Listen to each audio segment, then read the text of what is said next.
Ayo plus namanya. Tes. Ini aja. Cuaca. Oh iya. Berapa? Abi. Ya bang. Pas kak. Halo bang, apa kabar bang? Sehat, alhamdulillah. Bang, kemarin sempet kan rame tuh soal yang Cuaca ekstrim di waktu di Mekah kemarin. Seperti apa sih bang sebenarnya bang? Mungkin bisa ceritain nggak sih pengalaman waktu pas abang di sana? Ya memang tahun ini panas banget sampai 55 derajat atau berapa gitu lebih lah. Gitu. Jadi sehingga tahun ini juga yang paling rame jamaah. Jadi jamaah haji tahun ini rame dan diprediksi 2025 juga lebih rame. Banyak orang yang saat ini terinfluence untuk naik haji.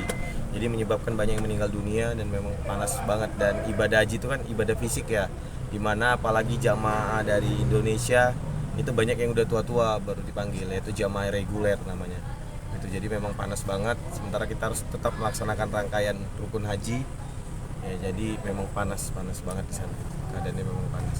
Bang Putra sendiri seperti apa bang menjalani ibadah haji kemarin? Sempat terkendala nggak sih bang sama cuaca juga? Kalau saya alhamdulillah ya, karena memang ya mungkin fisiknya masih gitu, istri juga fisiknya masih, terus kita juga udah memahami ya dari haji yang lalu, jadi untuk ini ya nggak shock dan nggak kaget lah. Jadi semua rangkaian ibadahnya kita bisa laksanakan karena kita tahu harus jaga kesehatan gitu. Jadi ya alhamdulillah kita melaksanakan haji kali ini lancar gitu. Apa kita kan barengan terus ya sama Atta Halilintar, sama Aurel, sama Gus. Jadi memang dikawal secara privat. Jadi kita nggak repot. Tapi yang biasa paling repot tuh kalau rombongan. Misalnya ada yang ketinggalan harus nunggu terus panas kan gitu. Terus rame banget, crowded banget, terus desak-desakan banget gitu. Ini alhamdulillah kami misalnya kayak tawaf ya. Tawaf itu kan ada dari Afrika, dari Eropa, yang badannya gede-gede kan gitu. Jadi karena kita memang solid caranya gitu, saling pegang 5 orang ini, jadi kita alhamdulillah bisa melaksanakan rangkaian hajinya dengan baik. Apalagi kita nggak bawa ajudan kan, nggak bawa ini. Dan ya kebetulan Atta Halilintar sama Gus Miftah juga fisiknya bagus-bagus, mereka fitness kan. Jadi alhamdulillah lah saya paling depan, Gus di belakang untuk doa, Atta di belakang untuk lindungi yang perempuannya Aurel sama istri saya. Jadi alhamdulillah berjalan lancar.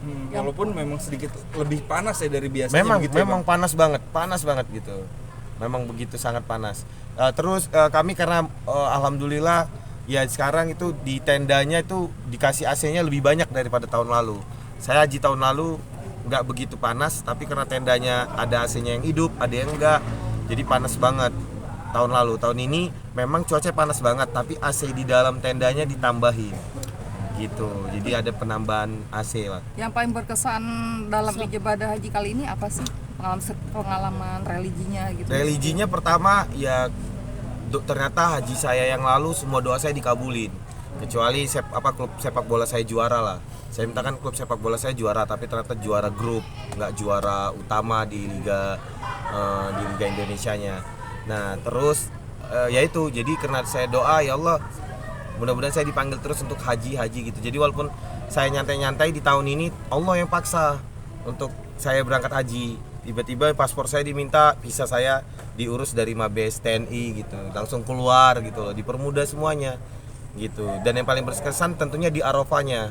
Jadi di Arafah kali ini lebih deep talk lah sama Allah. Sampai pas saya mau maghrib, Atta Halilintar juga nanya, brother dari mana? Dari Arafah. Karena saya tahu doa di Arafah ini dikabulkan semua. Jadi aku doa sebanyak-banyaknya, aku bilang semoga yang di perusahaan, yang jahat-jahat dikeluarkan dari perusahaan dan sebagainya. Dan ternyata benar, saya di perusahaan itu hampir rugi 100 miliar selama 4 tahun. Karyawan saya satu komplotan main ternyata sama dukun pakai kodam. Saya pulang haji langsung ketahuan semuanya, dan saya udah lapor sampai Polres, sampai Poldadin. Itu pertama kali saya buka, ternyata mereka main dukun gitu selama dari 2021, jadi nggak ketahuan. Selain dukun juga memang sistemnya rapi banget. Jadi doa saya di Arafah terkabulkan. Tahun lalu saya masih berprasangka baik sama semua karyawan kan, ternyata ya walaupun mereka udah saya suruh jaga ibadah, jaga ini, tetap tergiur, namanya uang kan. Hadis Nabi, dikasih 1 gunung emas pingin 2 gunung emas, dikasih 2 gunung emas pingin 3 gunung emas. Jadi itu kerugian hampir kurang lebih 100 miliar selama 2021 ini. Saya tadi baru selesai melakukan laporan dan semuanya udah ngaku. Mereka beli aset banyak, rumah, mobil mewah, rumah apa dan semuanya gitu. gitu. Jadi memang semua terkabulkan. Pantesan kok Allah tarik saya ya baru haji, harus haji lagi tahun ini kan. Saya ya namanya masih muda kan, mikirnya aduh capek banget. Karena kalau yang pertama itu wajib hukumnya bagi yang mampu. Kalau yang kedua udah sunnah, haji kedua. Nanti pun saya melaksanakannya sunnah, tapi tetap orang yang udah haji lagi karena pasti ngejar pahalanya kan. Karena nggak ada balasan haji yang mabrur kecuali surga. Ya kita haji aja, nggak tahu nanti haji mana yang mabrur. Tapi insya Allah teman-teman yang berangkat ya terutama Atta, Aurel dan sebagainya insya Allah mabrur tahun ini. Karena memang spiritual kita masya Allah, kita pulang kayak lebih damai, lebih ini.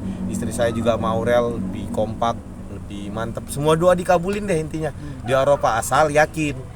Cuman satu orang yang nggak dikabulin doanya di Arafah, ketika dia nggak percaya bahwa dosanya diampuni. Jadi aku sangat yakin tahun yang ini alhamdulillah. Makanya aku doa semoga aku pulang bisa lebih banyak bermanfaat, bisa lebih membawa kedamaian ke orang-orang gitu. Itu sih ternyata betul. Baru aja pulang langsung ketahuan. Jadi ada orang baik banget. Dia dikirimin handphone banyak banget. Dia ngelapor ke Shopee. Kok saya dikirimin banyak banget? Saya ngorder satu. Ternyata salah kirim ini. Nggak tahu Allah yang gerakkan gimana. Harusnya handphone itu ke rumah dukun ini. Mereka kan harus nyembahkan handphone sekitar 40 unit sehari sama dukun ini. Jadi sampai 5.000 unit iPhone baru sekitar mau 100 miliar lah. Kurang lebih ya, saya takut dosa juga. Yang penting puluhan miliar lah yang saya dirugikan sama bertahun-tahun ditutup. Sampai saya didukunin juga ini juga. Nah makanya kalau saya sedekah itu bukan saya bukan menolong orang. Menurut saya ketika saya sedekah saya bantu diri saya sendiri agar ditolong dari segala mara bahaya, musibah, dikasih Allah petunjuk selalu dan sebagainya. Karena manfaat dari sedekah itu masya Allah banyak sekali. Pi, buat laporan di mana, Pi? Di Kapolres Jakarta Timur, tapi dari Gus Miftah langsung atensi Kapolda.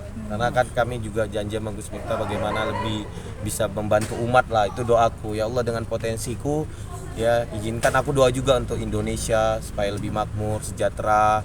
Teman-teman yang banyak sekarang terjerat pinjaman online atau judi online, Allah permudah dan Allah bantu. Mungkin yang nggak dapat pekerjaan, lapangan pekerjaan kan juga sulit. Doa juga untuk Indonesia, doa juga untuk pemimpin kita. Jadi itu juga doaku di Arafah. Semoga aku balik ini lebih baik lagi dalam sedekah dalam ini. Aku bukan nggak mensyukuri rezeki yang kau berikan ya Allah, tapi bukakanlah pintu rezeki seluas-luasnya. Dan apabila ada kebocoran dana di perusahaan, izinkan untuk aku mengetahuinya sehingga dana yang kebocoran itu aku bisa lebih bantu banyak umat. Itu doaku asli di Arafah. Dan itu langsung terkabul ketika pulang. Yang udah bertahun-tahun ditutupi, kebongkar semuanya. Dan mereka ngaku semuanya, ngaku nggak fitnah, nggak ini. Nanti bisa ini kok, bisa press release juga kita nanti bahwa ternyata kodam-kodam dukun-dukun itu nyata. Bahkan ini karyawanku yang sholat 5 waktu loh. Nggak tahu sih kalau subuhnya, tapi kalau zuhur, asar, maghrib, isya memang saya wajibkan kan, wajib dipantau. Tapi kecewa seperti apa sih rasa kecewanya dibohongi karyawan? Nah itu heran semua orang, saya nggak kecewa gitu. Kalau saya sih nggak kecewa gitu. Jadi itu yang heran, aku pribadi juga nggak sakit hati gitu, malah kasihan ke dia, doain kan. Apalagi terakhir dia kenapa takut ngaku katanya, karena katanya dukunnya sakti, bahwa kalau aku ngaku nanti nyawa ibuku dibunuhnya. Ternyata ibunya udah dijadikan tumbal, sampai ada yang cacat nggak bisa jalan, jadi dimandiin terus. Mereka kan harus mandi bunga kantil sama ini. Jadi ternyata dukun atau kodam itu nyata banget gitu. jadi emang ngelaporin berapa orang? Saya ngelaporin awalnya 7, ternyata bertambah yang udah main karena saya lumayan banyak, hampir 10 atau berapa orang lah. Jadi memang sindikat. Tapi dukun ini yang paling banyak dapatnya karena dukun ini karena memang dukun ini yang benar-benar nyetir mereka. Jadi orang tuanya ini udah ditumbalin gitu.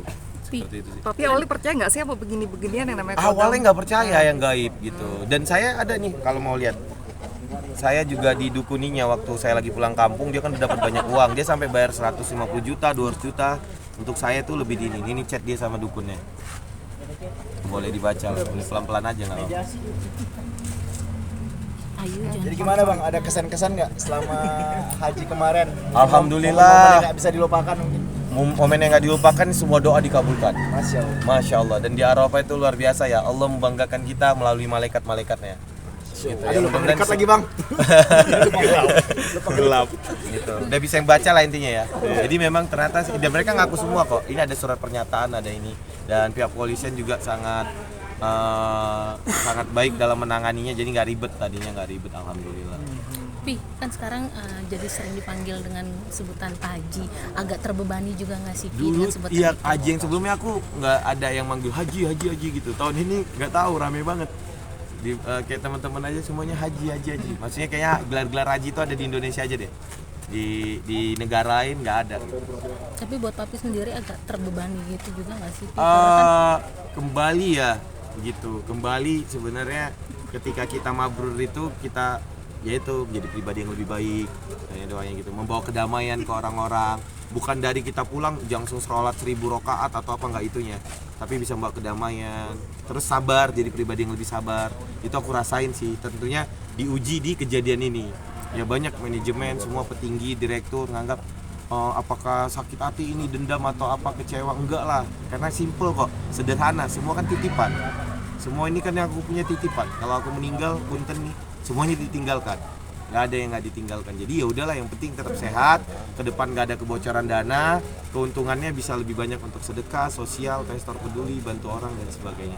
Oke, Pi, untuk karyawan tersebut bakal dimaafin atau memang tetap proses hukum? Saya pribadi udah sampaikan ke dianya, ke orang tuanya, saya maafin. Bener-bener maafin dengan, bahkan saya doain orang tuanya, tapi saya minta mereka ruqyah ya, sama kembali mengucap 2 kalimat syahadat. Karena itu sedih banget ketika katanya takut nyawa ibunya di tangan dukunnya. Padahal dia sholat kan, arti sholat kan inna sholati wa nusuki wa mahyaya wa mamati. Sungguhnya sholatku ini, ya hidupku, matiku hanya milik Allah Ta'ala. Tapi kenapa dia takut sama dukun ini? Tapi tetap proses hukum berjalan, Pi. Ya kan dukunnya kan tadinya ini, kalau udah kita minta dia udah nyogok saya 1M 2M langsung dibayar, tapi jangan dilaporkan. Tapi nggak bisa, saya harus tetap laporkan dong, nanti biar polisi atau pihak yang berwajib yang menentukan dia bersalah atau tidak gitu. Jadi, Saya Papi, dikasih langsung mau dibayarnya, ditransfer di situ. Gila, saya bukan masalah uangnya, masalah kamu ini udah membuat orang berpaling dari Maha Penciptanya, jadi Papi bersekutu dengan permasalahan setan ini hasil loh. Jadi dia harus mandi biar katanya dilindungi sama iblis Sulaiman atau apa. Katanya si Kiai Sulaimannya gitu. Setiap mencuri harus ritual dulu atau apa dulu. Jadi ternyata kodam sama itu nyata. Oke, ini teman ini karyawan aku untuk mencuri. Mungkin ada yang lain biar menang judi online lah, tapi biar dapat feng shui lah, biar dapat ini. Jadi ternyata kodam dan itu tuh semakin edan lah, mungkin karena ke ekonomi atau gimana ya. Orang mana sih Pi? Maksudnya Dukunnya. dukunnya ini? Dukunnya ini dukun berkedok Islami. Dia bilang dia punya Kiai Sulaiman. Terus dia cuci otak sih, lebih ke cuci otak sih sebenarnya kalau aku pribadi. Iya, dia ternyata kita lihat dia itu psikolog sekolahnya. Ini dia, ini sama suaminya dikerja sama. Orangnya gini. Ya Allah. Iya, gini Islami. Tapi ya di rumahnya banyak ritual atau apanya Islami. Dia di rumah apa semua gayanya edan lah, padahal dari hasil itu. Gitu. Nah, ini korbannya. Yang korbannya suruh MLM lagi, suruh aja orang lagi untuk datang untuk dia dicuci otaknya, terus dimandiin, makan bunga kantil supaya aksi kejahatan nggak diketahui sama apa gitu sih. Orang Jakarta berarti ya Pi? Jakarta, Bekasi, ada datanya semua, kita udah retas kan. Tinggal Ih, kemarin lihat di Arab cuaca ekstrim itu bikin ada Enggak tuh, masuk sama- rumah sakit nih sekarang, Iya. belum bisa pulang. Nah itu gimana, Pi? Saya ketemu juga tuh sama mereka, tapi kita udah selesai rangkaian haji. Alhamdulillah, tapi mereka sehat-sehat kok. Itu yang paling terpenting ya. Mungkin ya orang kan fisiknya beda-beda ya, Iya. gitu. Tapi alhamdulillah pas selesai haji, kita bareng-bareng selesai haji habis lempar jumroh akhir. Ya, mereka dalam keadaan sehat gitu. Ya mudah-mudahan nanti teman-teman wartawan bisa ngangkat untuk masalah perdukunan Kasusnya. nama kodam ya. Siap. Karena apa? Takutnya di luar sana masih banyak yang gitu. Ini orang terdekat kita yang tahu agama aja bisa belok gitu. Gitu sih, itu aja. Nanti diundang lah semuanya atau mungkin di-share dulu ceritain. Memang baru selesai LP-nya Laporan. tadi nih. Baru banget tadi gitu. Oke, Pi, Ya, siap. siap. Makasih, Makasih Pi. ya semuanya ya. Ya. Assalamualaikum.